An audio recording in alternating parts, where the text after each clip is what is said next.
என் பொண்ணு காலேஜ் படிக்கிறா, ஸ்கூல் படிக்கிற +2 பையனோட லவ் ஆயிடுச்சு. பொண்ணோட அப்பா வந்து இன்னொரு படி மேலே போய் அந்த பையன்கிட்ட வயசாக ஆக செக்ஷுவல் ரிலேஷன்ஷிப் கூட உனக்கு நல்லா இருக்காது. அம்மா அப்பா பொண்ணை கூட்டிகிட்டு வராங்க. பொண்ணு 10th படிக்குது. அந்த பொண்ணு வந்து நோட் ஃபோட்டோ எடுத்து அப்லோட் பண்ணுறாங்க.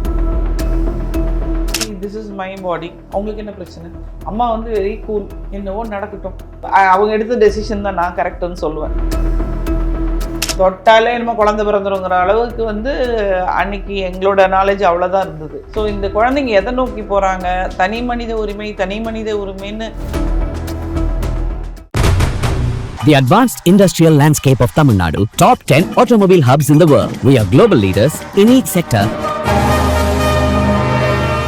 ஹலோ மேம், எப்படி இருக்கீங்க? நல்லா இருக்கேன் மேம், இன்னைக்கு எந்த கேஸ் பற்றி பார்க்க போகிறோம் மேம்? இன்னைக்கு வந்து பசங்க வந்து நிறைய உங்களுக்கு விழிப்புணர்வு கையடக்க கைபேசியிலேருந்து. ஸோ இது வந்து நல்லதா கெட்டதா அப்படின்னு தெரியல. முன்னெல்லாம் வந்து இதை கண்டுபிடிச்சி கொடுங்க, என் பொண்ணுக்கு ரிலேஷன்ஷிப் இருக்குது அப்படின்னு தான் சொல்லுவாங்க. இப்போ வந்து என் பொண்ணு காலேஜ் படிக்கிறா, ஸ்கூல் படிக்கிற +2 பையனோட லவ் ஆயிடுச்சு அப்படின்னு. அதாவது எல்லாமே அவங்களுக்கே தெரியுது. நான் அப்புறம் பேச கேட்குறேன், அந்த பையனோட பேரண்ட்ஸுக்கும் தெரியுமா, இவங்களுக்கும் பொண்ணை பெற்றவங்களுக்கும் தெரியுமா. அந்த அந்த பையன் வீட்டில் பொண்ணோட அப்பா போய் உட்காந்து பையன்கிட்ட பேசுகிறார். நீ எப்படிப்பா இந்த மாதிரிலாம் லவ் பண்ண முடியும், நாளைக்கு உன்னைய வந்து எல்லோரும் இப்படி பார்க்க மாட்டாங்களான்னா, உடனே வந்து அந்த ஆக்டர் அப்படி கல்யாணம் பண்ணிக்கலையா, அந்த ஏஜ் இஸ் ஜஸ்ட் நம்பர், அந்த டயலாக், அந்த வீரர் விளையாட்டு வீரர் அப்படி பண்ணிக்கலையா, அவரை விட வயசில் மூத்தவங்களை பண்ணிக்கலையா அப்படின்னு. அப்போது அந்த பையனோட அது எப்படி இருக்குது பாருங்கள், லைக் ஃப்ரெண்டு மாதிரி கான்வர்சேஷன் போக ஆரம்பிச்சிருக்குது. இதில் என்னடான்னா, அவங்க வந்து வெளியூர்லேருந்து வந்திருக்கிறாங்க பொண்ணு வீட்டில், பையன் வீட்டில் அதே இடத்துல இருந்துருக்குறாங்க. அது ஒரு ஃப்ளாட்ஸ். ஸோ ஒரே ஃப்ளாட்ஸில் இருக்கும்போது அவங்களுக்கு பழக்கம் ரொம்ப ஜாஸ்தி ஆகுதுன்னு சொல்லி இவங்க தானே வெளியூர்லேருந்து வந்தவங்க பொண்ணு வீட்டில். ஸோ இவங்க போய் தனியாக வேறு இண்டிவிஜுவல் ஹவுஸ் எடுத்துகிட்டு கூட அங்கே போயிட்டாங்க. பட் ஆனால் இவங்க 2 பேருடைய அந்த கான்டாக்ட் வந்துட்டு விட்டு போகல, இன்னும் மீட் பண்ணி பேசிட்டு தான். அப்பா வந்து like he works abroad. Okay. அப்போது ஒரு வருஷத்துக்கு ஒரு வாட்டி 2 வாட்டி அப்படி தான் ஹீ கம்ஸ். ஸோ அதனால் என்ன ஆகுதுன்னா, இதுக்கு வந்து ஒரு அந்த ஏஜில் வந்து ஒரு அப்பாவுடைய ஒரு ஆண்மகனோட இதுவே இல்லாமல் தானே வளருது. அது எதுனா லீவில் வருவார் போவார், அவ்வளோதான். பட் இப்போ வந்து மொபைல் இருக்குது, பேசிக்கிறாங்க. அந்த காலத்தில் அதுவும் கூட கிடையாது. ஆனால் அந்த காலத்தில் வந்து நல்லா அழகாக வளர்த்துருக்காங்க. திரவிக்கடல் ஓடி திரவியம் தேடு அப்படின்னு சொல்லி அன்றைக்கெலாம் பார்த்திங்கன்னா இந்த காரைக்குடி சைடில் இருக்கவங்க எல்லாருமே பார்த்திங்கன்னா பர்மா அப்படிங்கலாம் வெளியூரில் போய் சம்பாரிச்சிட்டு தான் வருவாங்க. அந்த காலத்துலேயும் குழந்தைகள் வளர்க்கப்பட்டிருக்கு, குழந்தைகள் அங்கே தான் இருந்திருக்கிறாங்க.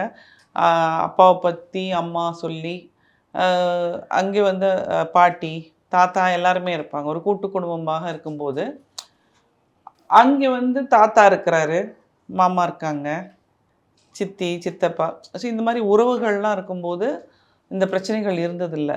இப்போ ஒரு வீட்டுக்குள்ளே 2 பேர் மட்டும் இருக்கிறாங்க, அம்மா பொண்ணு.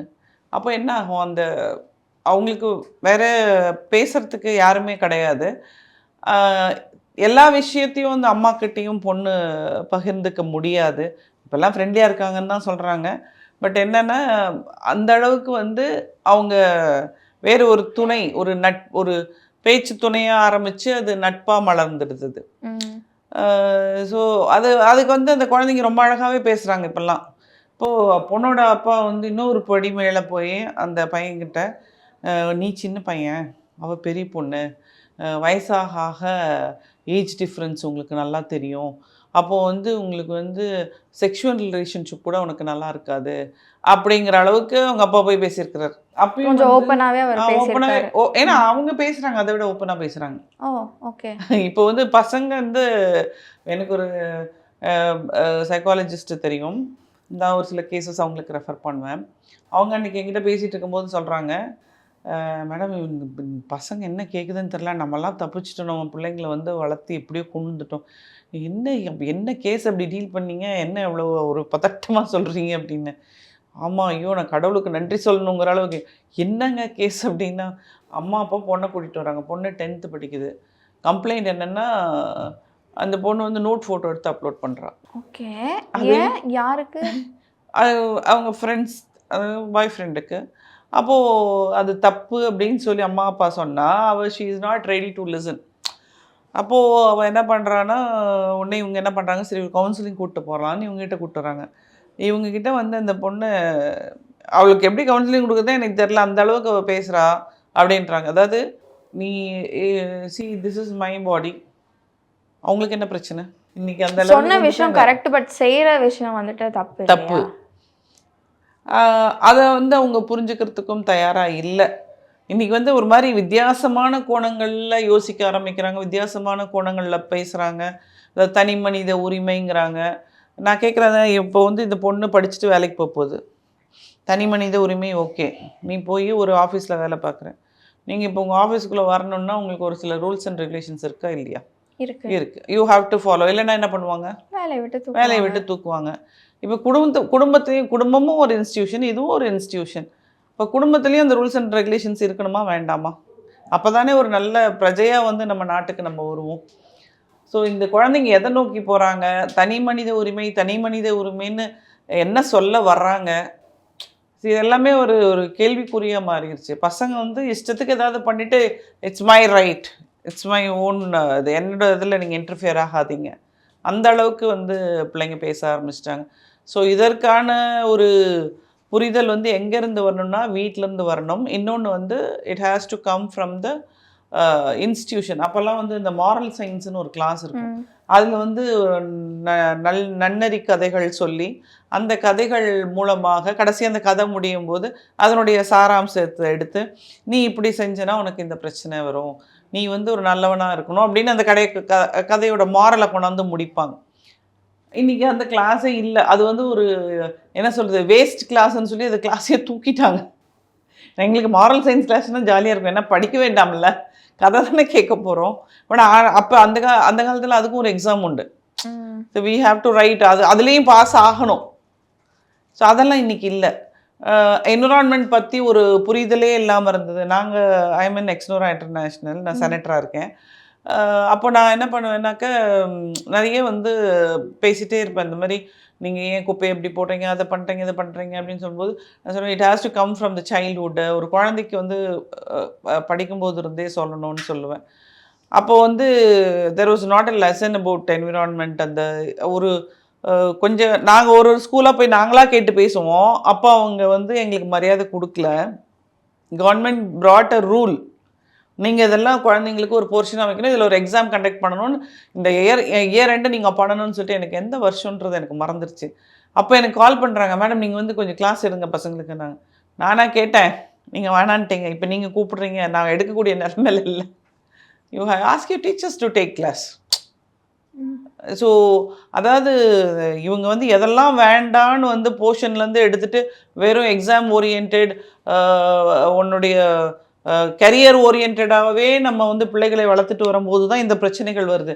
ஸோ உன்னுடைய சூழல் எப்படி இருக்கணும், அதெல்லாமே வந்து குழந்தைங்களுக்கு சொல்லிக் கொடுக்குறது வந்து it has to start from the young age, from the school. ஏன்னா நம்ம வீட்லேயே வச்சு பாடம் சொல்லிக்கலாம். இப்போ நான் படிச்சிருக்கேன், நான் சொல்லிக் கொடுக்கலாம்ல. எதுக்கு அங்கே ஒரு குரூப்போட சில்ட்ரன்ஸோடு அந்த பிள்ளைங்க இருந்தால் தான் அந்த வளர்ச்சி வருங்கிறது. ஆனால் அங்கே கல்வி வந்து சரியாக வந்து போதிக்கப்படலை அப்படின்னு சொல்கிறதுனா, போதிக்கப்படலைன்னு சொல்ல முடியாது. தேவையான விஷயங்கள் நீங்கள் உயிர் வாழ்கிறதுக்கு என்னென்ன வேணுமோ அது அனைத்துமே வந்து ஒரு பள்ளிக்கூடத்துலேருந்து வரணும். ஸோ அதெல்லாம் வந்து ரூல் ஆக்கணும். இந்த தனி மனித உரிமைக்கு டெஃபினேஷன் எனக்கு தெரியணும். அது யார் கேட்டாலும் தனி மனித உரிமை என்னை வந்து கேட்காது. ஹஸ்பண்ட் வந்து இன்னொரு லேடியோட இல்லீகல் ரிலேஷன்ஷிப் வச்சுப்பாங்க, இல்லை ஒய்ஃப் வந்து இன்னொருத்தரோட இல்லீகல் ரிலேஷன்ஷிப் வச்சுப்பாங்க. ஸோ இதில் வந்து நீங்கள் அது இன்டர்ஃபியர் ஆகாதீங்கன்னு சொல்ல முடியுமா? ஆப்வியஸ்லி அப்படி சொல்ல முடியாது இல்லையா? ஆனால் அவங்கள நீங்கள் வந்து பின்னாடி தொடர்ந்து போகக்கூடாது. நீங்கள் வந்து இல்லீகல் கான்டாக்ட் வச்சுருக்கீங்களான்னு நம்ம பார்க்கக்கூடாது. கேட்டால் இது தனி மனித உரிமைன்னு கேஸ் போடுவாங்க. ஸோ இதெல்லாமே ஒரு சரியான புரிதல் வரணும் நமக்கு. இப்போ இந்த பிள்ளைங்க வந்து பேசுகிறது என்னென்னா அவங்க ரொம்ப ஈக்குவலாக உட்காந்துட்டு பேரண்ட்ஸோட பேசுகிறாங்க. பேசிட்டு இது என்ன பண்ணுறது அப்படின்னு சொல்லிட்டு இந்த பொண்ணோட அப்பாவுக்கு வந்து பயங்கர டார்ச்சராக இருக்குது. He cannot leave his job abruptly income. ஏன்னா இந்த ஜாப் வச்சு அவர் வந்து பொண்ணு +2 தான் படிக்குதுன்னா அப்போ தான் ஒரு கேரியரில் வந்து ஒரு ஸ்டேஜுக்கு வந்திருப்பார். ஒரு வீடு வாங்கி ஒரு லோன் கட். அப்போ he cannot leave the job income. அப்போது அம்மா மட்டும்தான் அந்த குழந்தைய பார்த்துக்கிறாங்க. And she never CARES. அவங்க அம்மா சொல்கிறது, அவங்க அம்மா வந்து நான் கேட்டேன், சார் நீங்களே பேசுகிறீங்க, அம்மா பேசலையா அப்படின்னு கேட்டால் அவங்க வந்து அவள் அப்படி தான் தெரிஞ்சு போச்சு, நீங்கள் ஏன் டென்ஷன் ஆகிறீங்க, நீங்கள் உங்கள் வேலையை பாருங்கள், அவள் வாழ்க்கையை கெடுத்துக்கணும்னா கெடுத்துக்கிட்டோம். சரி, நம்ம parents have become so reluctant. உங்களால் வந்து என்னுடைய ஹெல்த்து ஸ்பாயில் ஆகக்கூடாதுங்கிற அளவுக்கு வந்து அவங்க மைண்டை டியூன் பண்ண ஆரம்பிச்சிட்டாங்க. சரி, என்ன சொன்னாலும் கேட்கலன்னா என்ன பண்ணுவீங்க? So you have to change your லைஃப் ஸ்டைலுங்கிற அளவுக்கு பேரண்ட்ஸும் வந்துட்டாங்க இப்போது. ஸோ நம்மளுடைய கலாச்சாரம் எதை நோக்கி போய்கிட்டு இருக்கிறது தான் ஏதோ ஒரு கேள்விக்குறியாக இருக்குது. இது வந்து இப்போ ரொம்ப வெரி காமன். இன்னொன்று பார்த்தீங்கன்னா 6வது படிக்கிறதுலேருந்து லவ் ஸ்டார்ட் ஆகுது. இந்த எல்கேஜி பையனே ஐ லவ் யூன்னு சொல்கிறான். அங்கேருந்து ஸ்டார்ட் ஆகுது. 5 வயசில் ஓரளவு 5வது படிக்கும்போது ஓரளவுக்கு எல்லாம் தெரியும். ஸோ இன்றைக்கி ஒரு 3-4 பேரை கடந்து தான் கடைசியாக லைஃப்பில் வந்து ஒருத்தரோட வந்து செட்டில் ஆகிறாங்க. அந்த செட்டில் ஆகிட்டு ஒரு சிலர்லாம் ரொம்ப நல்லா இருக்காங்க. ஏன்னா இவங்களை கடந்த வாழ்க்கையில் இவங்க பண்ணக்கூடிய ஃபேஸ் பண்ண பிரச்சனைகள் அதெல்லாம் பார்த்துட்டு நம்ம வாழ்க்கையில் இப்படி தான் இருக்கணும் அப்படின்னு அவங்களே டியூன் பண்ணிட்டு ஒரு ஸ்டேஜுக்கு வந்ததுக்கப்புறம் அவங்க வந்து எல்லோரும் ஒரு நல்ல நிலைமைக்கு வராங்க. அது வந்து எனக்கு தெரிஞ்சு இப்போ வந்து 25 to 40% இருக்கலாம்னு நினைக்கிறேன். பேலன்ஸ் எல்லாமே வந்து 3 கல்யாணம் 4 கல்யாணம், வை ஷுட் ஐ லிவ், இவருக்கு சொல்கிறதெல்லாம் கேட்டு நான் ஏன் இருக்கணும், லேடிஸ் ஒரு பக்கம் ஜென்ஸ் ஒரு பக்கம், எல்லாருமே லேடிஸ் எல்லாம் வந்து ரொம்ப இப்போ ஓப்பனாக பேச ஆரம்பிச்சிட்டாங்க. பாய்ஸும் வந்து எப்படின்னா நீ வந்து ஒரு மணி மேக்கிங் மிஷின் மாதிரி ஆயிடுச்சு. இப்போ ஒரு இன்ஸ்டியூஷனுங்கிறது மணி மேக்கிங் மிஷின். அது வேல்யூஸ்க்கெல்லாம் அங்கே இடமெல்லாம் போயிடுச்சு. ஸோ இப்போ நான் ஒரு ஃபேமிலியில் இருக்கோம், நான் இந்த சொத்தை சம்பாரித்தேன், நான் நல்லா இருக்கணும். அப்போ நம்ம ஆட்டிடியூட் எப்படி மாறுதோ அந்த ஆட்டிடியூடில் தானே பிள்ளைங்களோட ஆட்டிடியூட் மாறும். இப்போ ஒரு குழந்தை வந்து இந்த மாதிரி ஒரு சிச்சுவேஷன்லேயே வளருதுன்னு வச்சுக்கோங்களேன். இந்த மாதிரி ஒரு கப்புள்ஸ் கல்யாணம் பண்ணிக்கிட்டாங்கன்னா அந்த சிச்சுவேஷனில் வளரக்கூடிய ஒரு குழந்தை எப்படி வளரும்? யாரோட எண்ணங்களை பிரதிபலிக்கும்? ஆப்வியஸ்லி அதே பேரண்ட்டோட. ஸோ அப்போது நம்மளுடைய கலாச்சாரத்திலேயே நிறைய வேறுபாடுகள் வர ஆரம்பிக்கும் இனிமேல். இது ஒரு பெரிய கேள்விக்குறியாக தான் இருந்தது. ஸோ இப்போ அவங்க அப்பா வந்து எனக்கு கவுன்சிலிங் கொடுக்க சொல்லுங்கள் பொண்ணுக்கு அப்படின்னா, பொண்ணு ரொம்ப தெளிவாக இருக்குது, அதெல்லாம் ஒன்றும் பிரச்சனை இல்லை, எங்கள் அப்பா வந்து செக்ஸு வந்து உன்னால் ஒரு வயசுக்கு அப்புறம் உன்னால் அவனோட இருக்க முடியாது, ஐ ஹாவ் நோ அப்ஜெக்ஷன், எனக்கு அதை பற்றி ஒரு பிரச்சனை இல்லை. அவங்க வந்து அதை வந்து ஒரு பெரிய இஷ்யூவாகவே எடுத்துக்க மாட்டேங்கிறாங்க. She want to continue with the boy. நான் என்ன ஒன்றுன்னா அந்த பையன் வந்து பிலோ 18, சரிங்களா? பட் அது இல்லீகல் ஆகிறாது. லைக் வந்துட்டு அவங்க மேலேயே கேஸ் வந்துடலாம் இல்லையா? இவங்க பழகிட்டு தானே இருக்கிறாங்க இப்போது. அப்போ இந்த பழக்கத்திலேயே வந்து அவங்க பிரிஞ்சுட்டா நல்லாயிருக்கும்னு அவர் எவ்வளோ எடுத்துரைச்சும் அந்த பொண்ணு வந்து அதை வீடெல்லாம் மாற்றி எல்லாமே தான் பண்ணியிருக்கார். But she is not ready to accept. Okay, உங்ககிட்ட எதுக்கு அவங்க இந்த விஷயத்தை எடுத்துட்டு அவங்க உட்காந்து பேசிட்டாங்க? நீங்கள் இந்த மாதிரி கேசஸ் பார்த்துருக்கீங்களா, இது என்ன பண்ணலாம் ஏது பண்ணலான்னா நான் சொன்னேன், நீங்கள் பேசாமல் விட்டுருங்க, அவங்களே அடிச்சுக்கிட்டு ஒரு காலத்தில் நின்றுடுவாங்க. சரி, தட்ஸ் வாட் ஹேப்பன்ஸ். இல்லை நீங்கள் பார்த்தீங்கன்னா நான் இப்போ பார்க்கக்கூடிய நிறைய கேசஸ்ஸு, ஈவன் நீங்கள் நிறைய ஷோஸ்லலாம் கூட பார்க்குறேன், கேர்ள்ஸு வந்து பேசுவாங்க, பாய்ஸும் பேசுவாங்க, இது எனக்கு 2வது அஃபேர் 3வது அஃபேர் ஓப்பனாக ஸ்டேஜில் சொல்கிற அளவுக்கு இன்றைக்கி வந்து தைரியமும் வந்துடுச்சு. ஸோ இது வந்து என்ன முன்னெல்லாம் வந்து இது சொல்கிறதுக்கே வெக்கப்படுவாங்க இல்லையா, அது பண்ணாலே அசிங்கம் அப்படிங்கிற அளவுக்கு இருந்தது. பட் இன்றைக்கி அப்படி இல்லை. ஸோ இது வந்து நம்மளுடைய என்ன சொல்கிறது, நம்மளுடைய பரிணாம மாற்றமா இல்லை இது என்ன சொல்கிறதுன்னு எனக்கு தெரியல. நாங்கள்லாம் அதை தான் எங்கள் ஏஜ் குரூப்பில் இருக்கோன்னா பரவாயில்லப்பா நம்ம பசங்களை நம்ம வளர்த்துட்டோம் நல்லபடியாக அப்படிங்கிற மாதிரி ஒரு ஃபீல் எங்களுக்கு வருது. பட் அது அவங்களுடைய பிள்ளைகள் எப்படி வளர போகிறாங்க, அடுத்த சந்ததி எப்படி போக போகுது அப்படிங்கிறதுலாம் நமக்கு லிட்ரலி கொஸ்டின் மார்க். அதாவது அந்த காலத்தில் வந்து நாங்கள் வந்து ஓடி பிடிச்சி விளையாடிட்டு இருப்போம் வீட்டில். ஜாயின்ட் ஃபேமிலினா நாங்கள் வந்து ஊருக்கு போகும்போது 2 மாதம் ஊருக்கு போவோம். அந்த டைமில் விளையாடிட்டு இருக்கும்போது பசங்களை தொடக்கூடாது அப்படின்னு சொல்லி கொடுப்பாங்க பெரியவங்க. தொட்டாலே என்னமோ குழந்தை பிறந்துருங்கிற அளவுக்கு வந்து அன்னைக்கு எங்களோட நாலேஜ் அவ்வளோதான் இருந்தது. அப்போது அது மாறி போய் இப்போ எல்லாமே தெரியும் எல்லாருக்கும். ஸோ இந்த மாற்றங்கள் எதை நோக்கி போகுதுன்னு தெரியல. ஓகே. ஸோ கடைசியாக இந்த கேஸில் என்னதான் மேம் நாங்கள் வந்து இந்த பொண்ணு கூட பேச சொன்னாங்க. பொண்ணு வந்து that's between me and him, what is their problem. அவன் வந்து படிச்சுட்டு அவனும் வேலைக்கு வந்து நானும் வேலைக்கு போயிட்டு we are going to get married. நான் அவனை தான் கல்யாணம் பண்ணிப்பேன் அப்படின்னு நான் சொன்னேன். It's too early to think. ஏன்னா இந்த பொண்ணு ஃபர்ஸ்ட் இயர் தான் படிச்சுட்டு இருக்குது. நான் முடிச்சு வந்து ஸோ இந்த இவ்வளோ நாளில் இவங்களே சண்டை போட்டு கூட பிரிஞ்சிருவாங்க. ஓகே. அதான் நான் அது ஆக்சுவலாக I gave counselling to the parent தான். இந்த ஸ்டேஜில் நம்ம கூப்பிட்டு பேசினாலும் அந்த பிள்ளைங்க கேட்காது. ஏன்னா எல்லா ரத்தம் அதுவும் இந்த அடலசன்ட் ஏஜில் அவங்க செய்கிறது மட்டும் சரி அப்படிங்கிற ஒரு நினைப்பு தான் இருக்கும். அதில் வந்து அவங்களுக்கு biologically they have changes in their body. So அவங்க அவங்க அவங்க செய்கிறது தான் கரெக்டுன்னு அவங்க சொல்லுவாங்க. அதை அவங்க வந்து நியாயப்படுத்துவாங்க. அதையும் நீங்கள் அந்த நேரத்தில் எதை சொன்னாலும் அவங்க மண்டை ஏற்றுக்கவே ஏற்றுக்காது. ஸோ த பேரண்ட்ஸ் வந்து அப்படியே அரவணைச்சு அவங்க அப்பாட்ட நீங்கள் டெய்லி பேசுங்க. அம்மா வந்து வெரி கூல். என்னவோ நடக்கிறது நடக்கட்டும் பார்த்துப்போம் அப்படின்னு விட்டாங்க அவங்க. ஸோ அவங்க எடுத்த டெசிஷன் தான் நான் கரெக்டுன்னு சொல்லுவேன். ஏன்னா இன்றைக்கி தான் நான் சொல்கிறேன் 3 நாள் லவ் பண்ணிவிட்டு நான் 4வது ஒன்று கல்யாணம் பண்ணிக்கிறாங்க. அது வேற. எனக்கு தெரிஞ்சு ஒருத்தவங்க வந்து நல்ல வேலை பார்க்குறாங்க, 4வது கல்யாணம் பண்ணியிருக்காங்க. அவங்க சம்பாதிக்கிறதெல்லாம் எடுத்துகிட்டு போய் ஊரில் வந்து ஏக்கர்ஸ் கணக்கில் லேண்ட் வாங்கி போட்டுட்ருக்காங்க. அந்த அந்த அளவுக்கு வந்து இன்னைக்கு சமுதாயம் மாறிடுச்சு. பட் இது வந்து நல்ல மாற்றம் இல்லை அப்படிங்கிறது என்னுடைய